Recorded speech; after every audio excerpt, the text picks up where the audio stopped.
We're finally in the building, and all the staff have moved in. We're in our offices and up on the third floor areas, and we've got the box office open.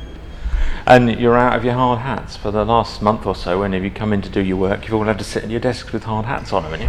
We have, yes, finally got rid of those, although there's a few contractors still coming in to do final snagging work, so we make them wear their hard hats now, but yes, we're sitting at our desks. It's on plan. 28th of September we'll have our first community performance as part of the launch festival, Just Dance, and we have 8 different dance groups coming in. We have over 100 dancers will be in the building, so they're going to rehearse on the 27th of September to prepare the show, and then we'll have the public in on the evening of the 28th of September.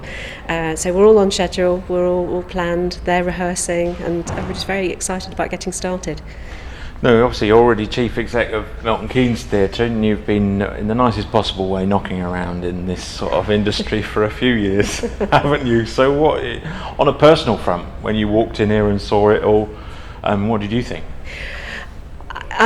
Inevitably, with the quality of the design of the building, the scale of the building, it takes everybody's breath away. It took my breath away. It's absolutely the right building, and it's what Aylesbury deserves. And I just think it marks something that's very, very exciting. But yes, for me personally, I find it breathtaking and very excited about really just getting started and getting on with it after all the months of preparation.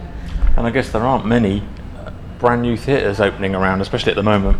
No, this is the first of the decade, and I think, in that context, it's a huge tribute to Aylesbury Vale District Council for their boldness and their bravery in undertaking the project and the scale of building that they went for, and they would say they had options to build a much smaller scale, perhaps a architecturally less significant building, and they didn't go down that route. They've done something which will put Aylesbury on the map, certainly with the region, because of the quality of the venue here. But in terms of theatre history, it's theatre history in the making when this building opens. And you mentioned Aylesbury Vale District Council. They built the building. They've owned, they've created it. They've decided that it was here. You're part of Ambassadors Group. Yep. That own practically every theatre in the country, literally, don't you? So you're managing it, aren't you? I think it's quite important to get this message over, because yes. A lot of people getting confused, and if they've got any gripes, they're throwing them at you when perhaps they should go to the council. Yes, the process has been the council, as you say. They commissioned and built the theatre, and then they offered out the management contract to a competitive tendering process, and we've won the opportunity to do that. So we are the operators. We're working within a contract set up by the council, and absolutely there will be questions or issues that the public may have, and some of those that we must take responsibility for, and some of those are within the way in which the whole project's been set up. So those are harder questions for us to answer. That's true.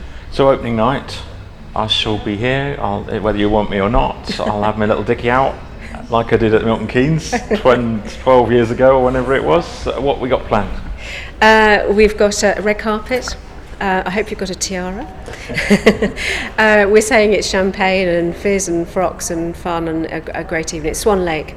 Northern Ballet's production of Swan Lake is the performance, and I think this is I think it's absolutely the right choice of opening because of the scale that ballet can offer. I think in those who are fortunate to be in the theatre that night, it's hearing a live orchestra, just the sheer size of the production, around 40-50 dancers on stage, and I think it really makes a statement. This is what this building makes possible, that we can have that scale of performance and a spectacle on that level, and something that's just from the classic repertoire. I really think it says something that's new and very significant for the building and for Aylesbury.